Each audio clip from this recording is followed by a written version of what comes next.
Glyn Trott, you are MD of AgentOS. You run 1,200 estate agent letting agents branches with your CRM systems. Why do you think PropTech is killing UK estate and letting agency? Talk to me.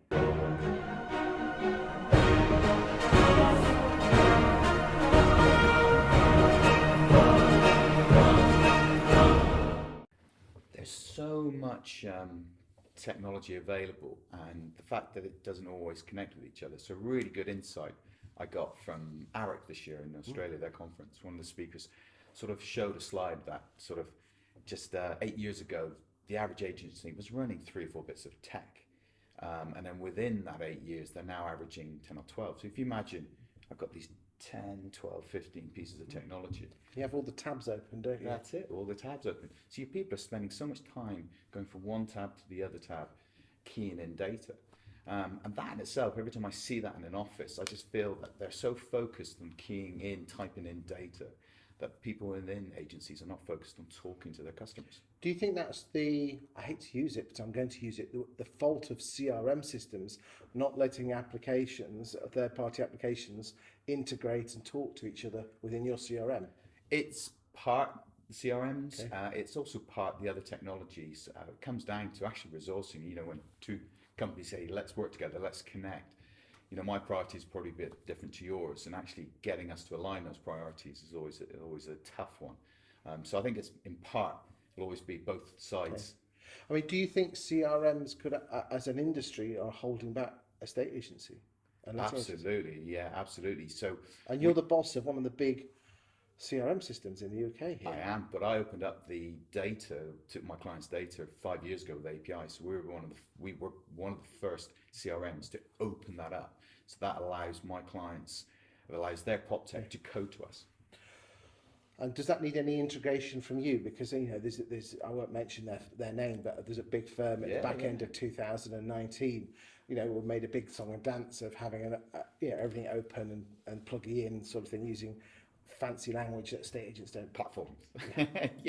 Yeah. We've been doing that for 4 or 5 years. So I've got over 63 companies that have already coded to us.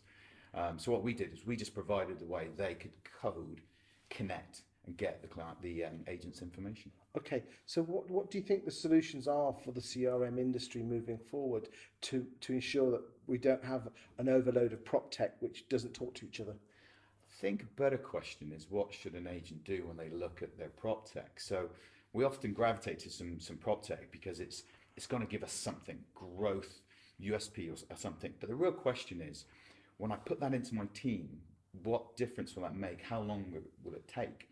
And actually start to work with PropTech that are talking to each other. Because don't underestimate the amount of time our people spend.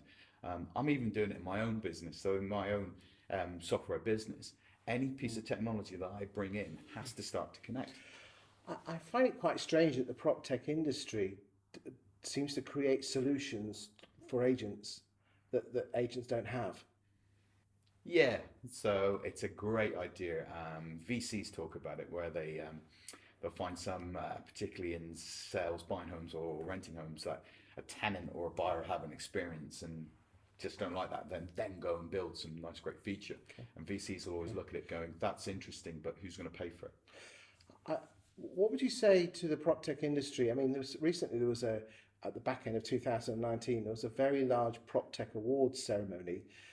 Yet and I've been to some very large PropTech conferences and exhibitions, and it all seems to be an exhibition for them, by them, just for them, for them and their mates. They seem to forget about agents. Or there was recently the award ceremony. There was one estate agent on the judging panel, and the rest of it was just other PropTech people.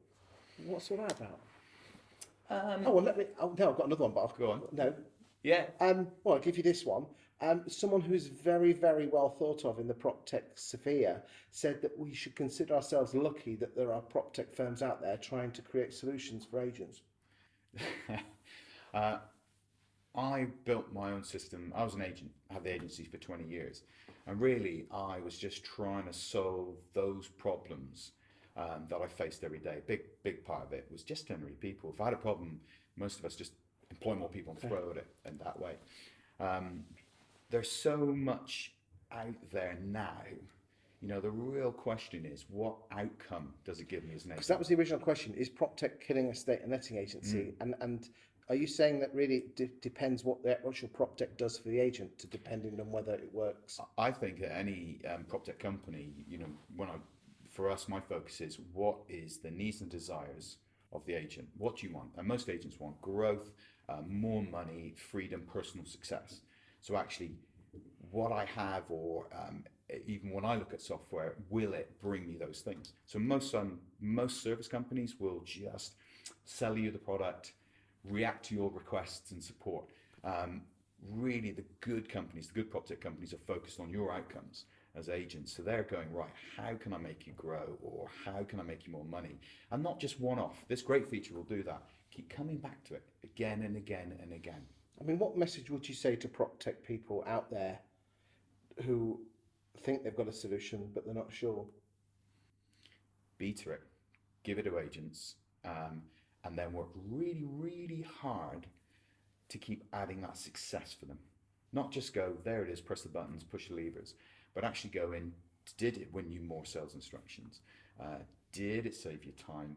How can I change my product to make it even better for you? And really focus on their measures, their outcomes. Most agents, the P&L, will focus on it. Okay. And what would you say to estate and letting agents deciding on what PropTech to buy or not to buy? Probably the same thing from the other side. Yeah. The outcome that you want, where I'm at, where I'm going to go. Now, most people change software system because things aren't going right in their business. Generally, they'll go, I've got a problem with either the people I work with, Okay. the approach that I have, the process, or the current system. Something's not right. So what I'm going to do, I'm going to change my system and hope it brings the right change. Okay, well, let's leave the conversation on this one. You're obviously a CRM system. Why is it so difficult for agents to swap CRM systems? It's classically the data migration piece, but what I would say is it's just looking at what do you do day to day? How do you do it? Okay. How does that work with your new system? And just focus on that first. Because the amount of people, again, especially agents with a number of branches, the type of personality who's the boss seems to almost think a brand new CRM system will cure all my problems. Yeah, that's what I call the difference between what does success look like for the owner and what does success look like for the user. So when we look at success for our clients, we split them apart. The owner has a very, very different view of what good looks like to the users. Users usually go, look, what I currently have, it works. The owner goes, I need to change it because I need something to change. Could it often be the case that it's not necessarily the CRM that's the issue, it's the staff and the training? It's having a clear vision. It's just going, if I'm going to make this change, I do it this way, with this change, what will it look like? And if you go through the big change right at the beginning, you change lots of things, generally your people will implode. They're trying to get through too much. So we always say break it down into at least 3 stages. But as a CRM system, selling it to the boss is that balance between saying my CRM system will help your business, but knowing damn well that quite often the staff are the one that has to make the changes, and really it's what the staff do with the CRM system that works, not the actual CRM system itself. Yeah, it's their day-to-day job. How currently their day-to-day job will be these steps.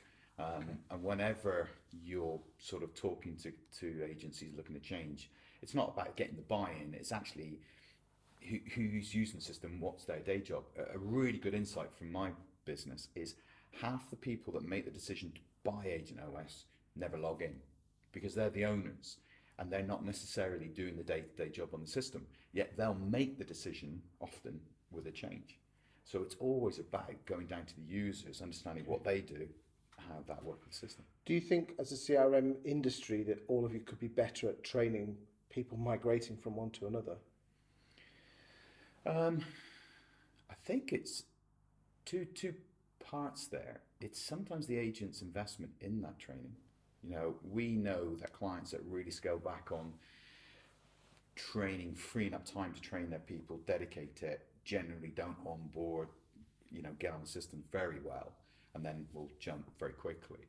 And then the other side is, as CRM providers, is offering multiple ways to get people to learn the system. So in my world, you know, we'll do that classic office training, classroom training, but actually we get more success with online training. So we have online courses, Really? and we find that people are now starting to adopt that in their own time, at their own pace, and then switching to maybe a bit of a live online training session just to reaffirm things.